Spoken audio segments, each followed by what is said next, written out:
Hai, gue Vira dalam segmen Taka.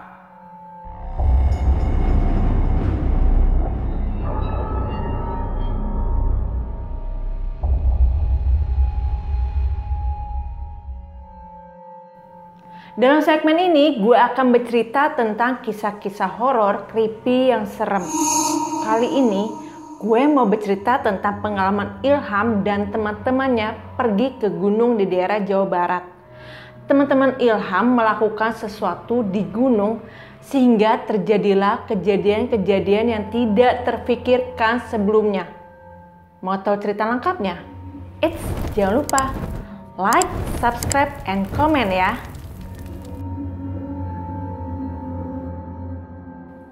Pengalaman ini Ilham alami sekitar tahun 2015 atau 2016, selang 2 bulan dari ia naik gunung sebelumnya bersama teman-temannya.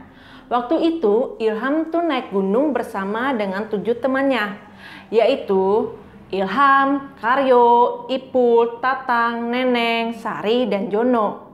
Jadi ada 5 cowok dan 2 cewek. Di situ mereka tuh berangkat dari rumah sekitar jam 9 malam naik mobil. Saat di perjalanan Ilham ketiduran dan tiba-tiba kebangun. Ternyata mobilnya tuh udah berhenti di pinggir jalan. Terus ada salah satu temennya ngomong kayak gini. Sebenarnya tadi kita mau kecelakaan. Wow, baru mulai aja udah ada pertanda nggak baik nih. Nah, salah satu temennya Ilham juga minta supaya puter balik. Dia mikir tuh supaya nggak jadi buat ngedaki gunung. Tapi yang lainnya pingin naik karena udah nanggung. Soalnya kan waktu itu udah sampai hampir dekat pintu masuk. Tepatnya udah di atas, pingin ke base campnya. Tapi karena kebanyakan tetap pingin naik, akhirnya mereka naik ke base camp. Mereka sampai base camp itu sekitar jam 12 malam. Setelah Ilham nyampe di base camp, terus mereka tuh semua istirahat. Singkat cerita, Ilham dan teman-temannya mulai berangkat mendaki jam 8 pagi dari base camp. Gak begitu lama mereka sampai ke pos pertama. Pos yang buat ngurus surat tim aksi. Mereka nyampe pos, kemudian mereka jalan lagi. Di situ jalan batuannya udah hilang dan mulai kayak jalan tanah, beda sama jalan dari base camp ke pos simaksi. Di jalan setelah pos simaksi itu, mereka lihat kanan kiri masih kayak kebun-kebun warga. Ilham bahkan masih bisa ngelihat ada beberapa warga yang bercocok tanam di situ. Lalu Ilham jalan terus sampai ke satu tempat di mana Ilham masih inget banget tempat itu. Jadi kanan kirinya ini masih kebun warga. Nah, di depannya itu udah mulai kayak hutan-hutan. Oh iya, di situ Jono sebagai leader, Ipul sebagai navigator, lalu Ilham sebagai sweeper. Terus tiba-tiba tuh Jono yang ada di depan muter balik ke Ilham, terus dia bisikin kayak gini ke Ilham. Ham, kayaknya dia salah deh. Salah kenapa? Gue nggak tahu sih, cuma nanti kita cari tahu lah. Dan benar, ternyata mereka tuh salah jalan. Aslinya jalannya bukan jalan yang itu, dan akhirnya mereka terpaksa muter balik. Akhirnya mereka muter balik dan ketemu warga. Pak, ini kepecak lewat mana ya? Lalu mereka ditunjukin arah sama warga. Setelah itu Ilham sama temen-temennya melanjutkan perjalanan. Kebetulan waktu itu Ilham naik ke atas cuma ketemu 2 grup aja. Turunnya tuh emang banyak. Mungkin dia ketemu sekitar 5-10 orang turun ke bawah. Tapi ke atas tuh cuma nemuin 2 grup aja. Yang grup pertama naik ke atas itu udah jauh di depan mereka, dan grup yang kedua ada 2 orang ketemu sama mereka, cuman dia tuh langsung nyelonong gitu aja. Ilham lanjutin perjalanan dan sampai di pos yang bentuknya tuh pos kayak ada semacam payung gede. Di situ Ilham ngebuka bivak lalu masak-masak. Nah, kebetulan di situ juga ada 2 orang yang sebelumnya Ilham temuin di jalan. Di situ Ilham ngobrol, yang satu namanya Mas Parto dan satunya lagi namanya Mas Seno. Mereka semua orang Jakarta. Sebelum mereka melanjutkan perjalanan lagi, salah satu dari dua orang itu yang namanya Mas Seno ngomong kayak gini ke Ilham. Nanti kita ketemu lagi di atas ya. Di situ Ilham belum mikir yang macam-macam.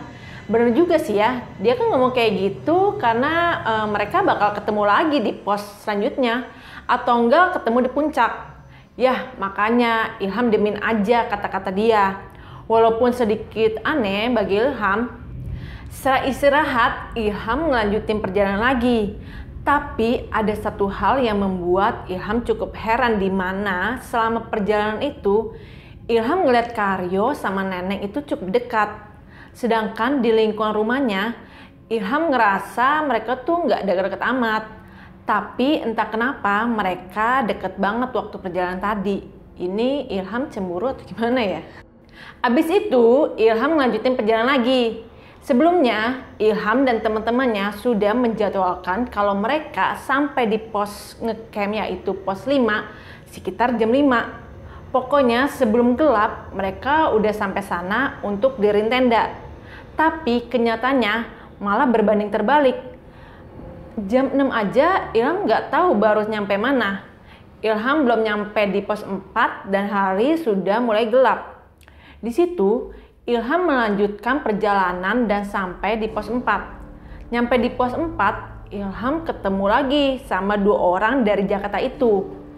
Ilham ketemu Mas Seno dan Mas Parto.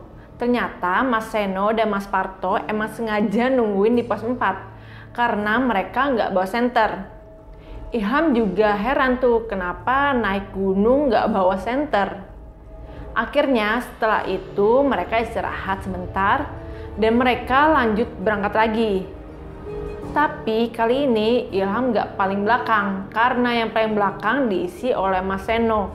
Nah, saat perjalanan tiba-tiba Jono tuh nyamperin Ilham, terus dia tiba-tiba ngomong kayak gini. Ham, ada asap. Ilham ngeliat beneran ada asap. Jadi asapnya tuh kayak keluar dari tanah, kayak ada asap putih naik ke atas. Tapi Ilham belum mikir yang aneh-aneh. Bagi Ilham, gunung emang udah serem dari sananya, punya keanehan tersendiri. Tiba-tiba Mas Seno ngomong kayak gini. Ayo, buruan jalan. Ilham yang sering naik gunung sama Jono dan Ipul udah ngerti tuh karakter mereka masing-masing. Mereka tuh orang yang gak pernah ngeluh karena mereka bener-bener hiking sejati. Tapi di situ baru pertama kalinya Ilham ngeliat si Ipul ngeluh dan ngomong, gue ngerasa berat, kata Ipul. Apanya yang berat? Padahal Ipul udah biasa bawa satu carrier, terus bawa tas lagi. Ipul tuh udah biasa kayak gitu. Cuma waktu itu dia bawa satu carrier aja, tapi kok dia ngomong gue ngerasa berat ya? Gak kayak biasanya. Di situ Ilham udah ngerasa ada yang aneh. Nah, gara-gara Ipul ngerasa kecapean, ada beberapa perdebatan kecil antara si Ilham sama si Jono ini nih. Karena Ipul selalu minta istirahat. Jadi setiap 5 menit jalan, Ipul minta istirahat. Sedangkan Ilham mikir malam-malam gini baru nyampe pos berapa. Maksudnya Ilham tuh kan seenggaknya mereka nyampe pos atas dulu, baru istirahat. Ilham pingin temen-temennya itu gak dalam bahaya, makanya dia nyuruh nyampe atas dulu. Gara-gara si Ipul ngeluh, Ilham ngomong sama mereka. Ya udah, kita naik aja sampai pos camp, baru kita ngecamp. Sedangkan si Jono mikir kayak gini. Maksudnya ini loh, si Ipul lagi sakit, kita istirahat dulu. Tapi Ilham karena ngerasa takut, dia pinginnya, Ayo, kita jalan aja. dan kebetulan ada satu grup orang lagi turun gunung. Nah, di situ mereka nanya, Bang, pos ngecamp masih jauh nggak? Masih sejam lagi, Mas.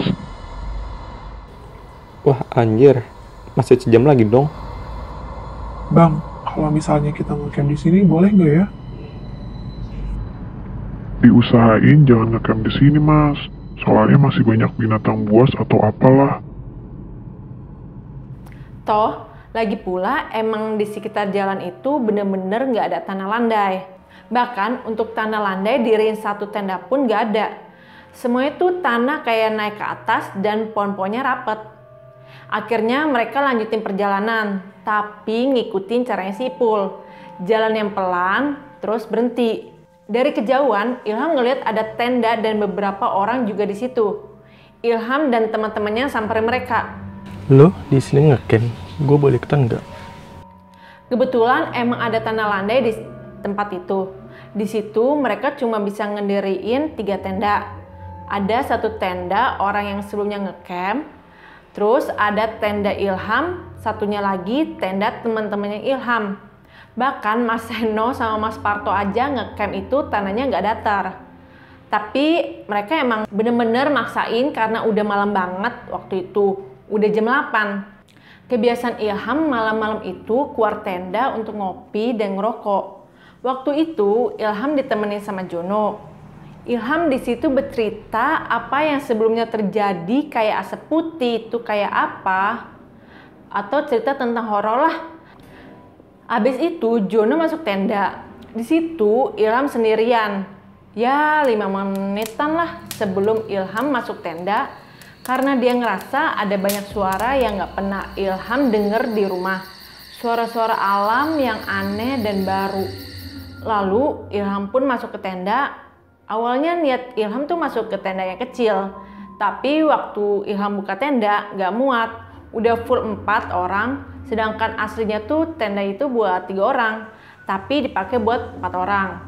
Yaudah, akhirnya Ilham masuk ke tenda sebelah yang rasanya lebih gede tendanya. Ilham masuk ke tenda itu, di dalam ada si Karyo sama si Neneng. Gue bingung deh, tadi kenapa nggak Ilham masuk ke tenda ini aja ya, kan cuma 2 isinya. Pas Ilham masuk, Karyo sama Neneng udah di sleeping bagnya. Cuma mereka kayak deket gitu deh, entah pelukan atau pokoknya deket. Kayaknya bau-bau asmara nih. Ilham nggak mikir aneh sih. Bagi Ilham emang kalau di gunung kan banyak yang pelukan, cuma buat ngangetin tubuh aja. Kayak udah deket gitu deh. Akhirnya Ilham masuk tuh, dan kebiasaan Ilham kalau naik gunung itu dia nggak pernah bawa sleeping bag. Ilham cuma tidur, modal sarung, kaos kaki, jaket, dan dia udah bisa tidur gitu aja. Gak lama si Karyo nawarin sleeping bagnya tuh. Mungkin karena Ilham tidur ngeringkuk kayak orang kedinginan. Akhirnya si Karyo nawarin SB-nya ke Ilham. Ilham pakai tuh sleeping bagnya, bener-bener kayak kepompong. Ilham tutup sampai atas, menghadap ke pojok, dan si Karyo malah masuk ke sleeping bagnya si Neneng. Di situ Ilham nggak tahu apa yang mereka lakuin. Nah, nggak lama kemudian itu ada bunyi-bunyi kayak bunyi ciuman gitu deh. Ilham nggak bilang kalau mereka ciuman. Cuma kalau bunyi-bunyi kayak gitu itu menandakan ngapain coba? Ada yang bisa jawab nggak nih? Kalau bunyi-bunyi kayak gitu ngapain? Di situ Ilham pingin tidur cuma ngerasa ngap. Waktu itu Ilham tidur, tiba-tiba Karyo nepuk pundak si Ilham tuh. Otomatis Ilham langsung bangun lalu nengok ke Karyo dan bilang, Kenapa yuk? Itu apaan, Ham? Wah, di luar itu kayak ada surat pocong. Bahkan Ilham bingung sampai sekarang. Dia kayak ngerasa aneh gitu.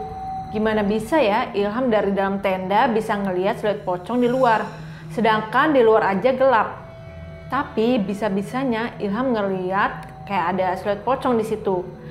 Ya Ilham cuma diem aja. Dia ngelihat siluet itu jalan, nggak tahu melayang. Siluet itu kayak jalan menjauh dan sampai nggak kelihatan lagi. Sehabis itu si Karyo ngomong kayak gini ke Ilham. Udah, Ham, sini aja tidurnya, jangan jauh-jauh, mepet aja ke gua. Yaudah, Ilham ngedeket dan tidur di sebelah mereka. Mereka bertiga deketan di tengah supaya lebih anget juga. Gak lama ada suara-suara yang jarang Ilham dengar. Pokoknya beda deh. Suara-suara alam yang bagi Ilham aneh dan terdengar asing di telinganya. Sampai suatu ketika ada suara kuntilanak ketawa jelas banget. Tiba-tiba lucunya si Karyo itu langsung lepas SB-nya terus meluk Ilham. Lupa ya, dia sama si Neneng ditinggalin gitu aja. Ilham ngeliat di sekitar, lalu banyak banget seliut kayak ada orang banyak dan suaranya tuh bener-bener kayak lagi di pasar. Ilham sampai merinding. Semakin lama semakin rame dan semakin banyak. Itu Ilham yang ngerasain. Di situ Ilham cuma keinget satu hal, yaitu baca Al-Quran. Jadi Ilham buka HP, terus dia buka aplikasi Al-Quran, dia baca Al-Quran di situ. Namun semakin kenceng dia baca Al-Qurannya, semakin banyak juga gangguannya. Orang itu makin banyak dan suaranya juga makin rame. Akhirnya mau gak mau Ilham benar-benar baca Al-Quran dari dalam hati. Akhirnya makin lama gangguannya menghilang. Di situ Ilham langsung ngomong sama si Karyo. Lo tadi ngelakuin apa, Kar? Tapi si Karyo nggak mau ngaku. Gue nggak ngapa-ngapain. Ya udahlah, kalau emang nggak ngapain.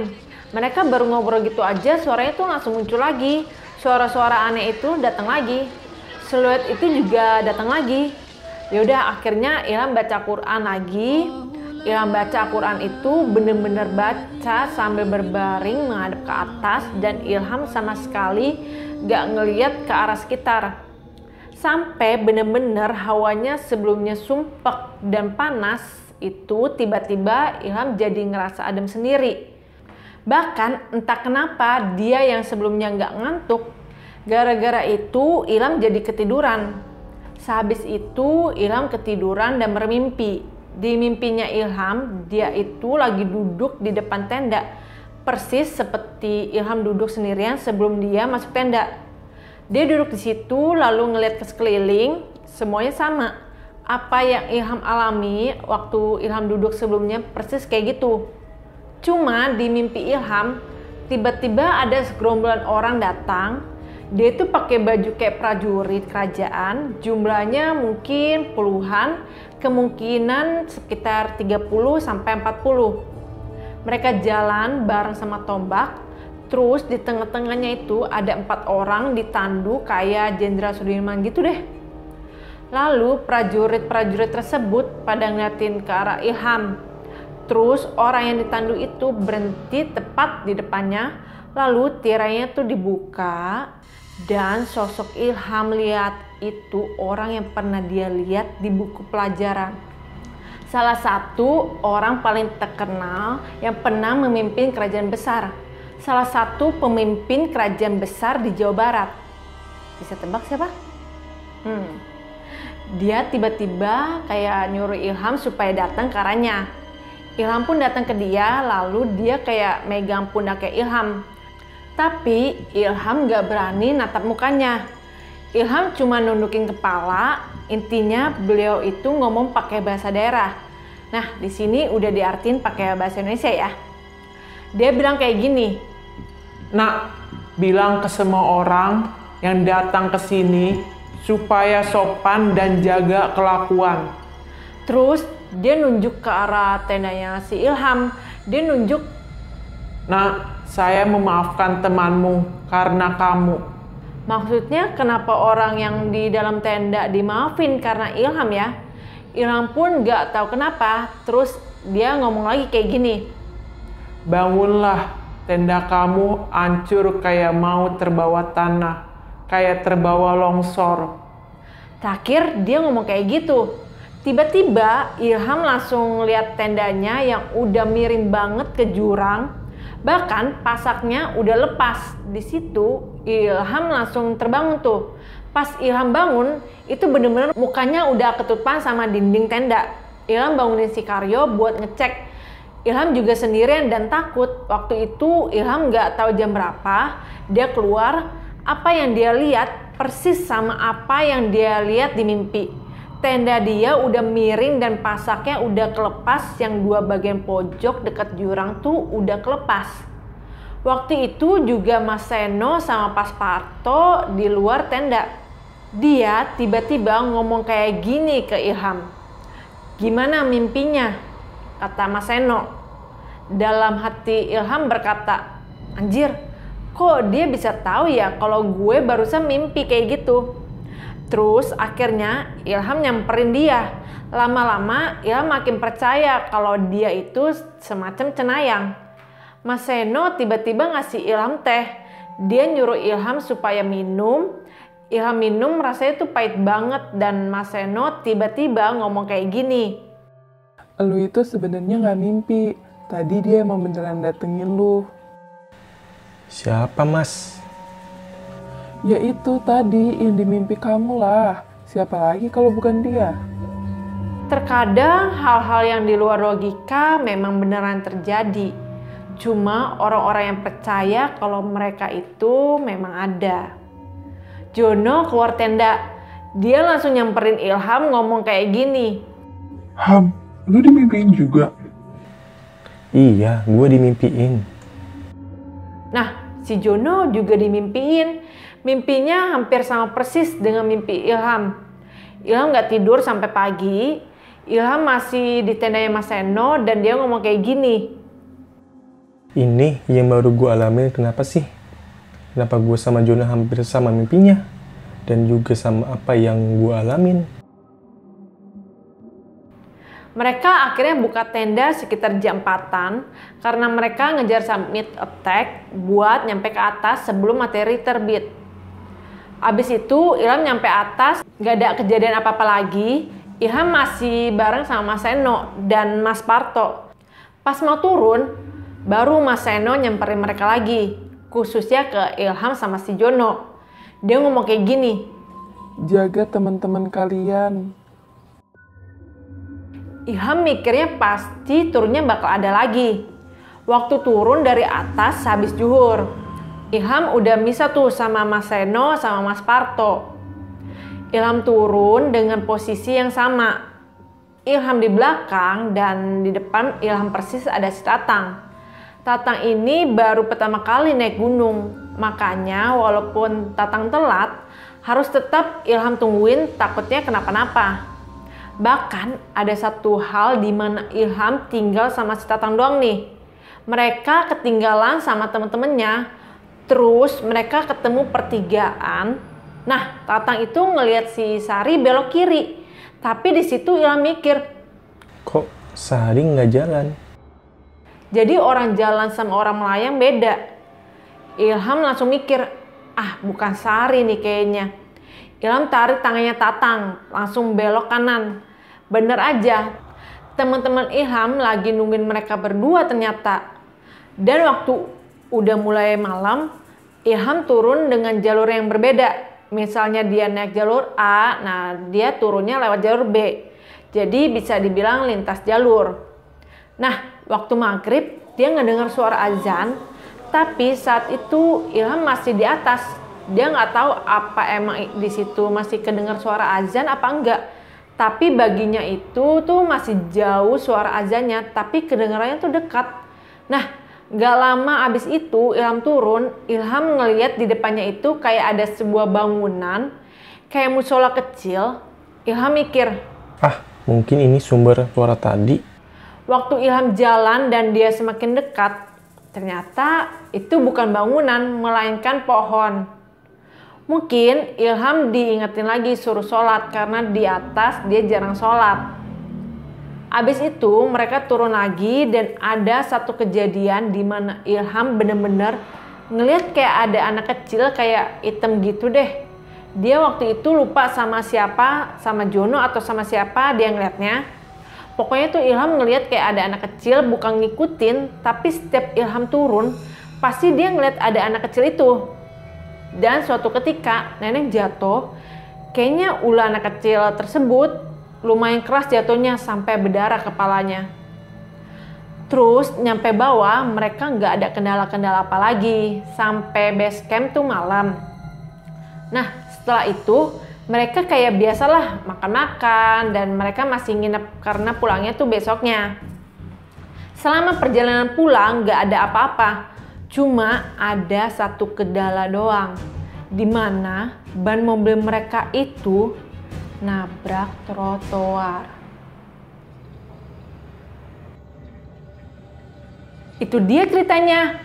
Untuk kalian yang mau naik gunung, gue saranin ambil hikmahnya dari kejadian ini. Jangan sampai ngelakuin yang dilakukan oleh temannya Ilham tersebut ya. Oke, gue Vira pamit ya. Bye-bye.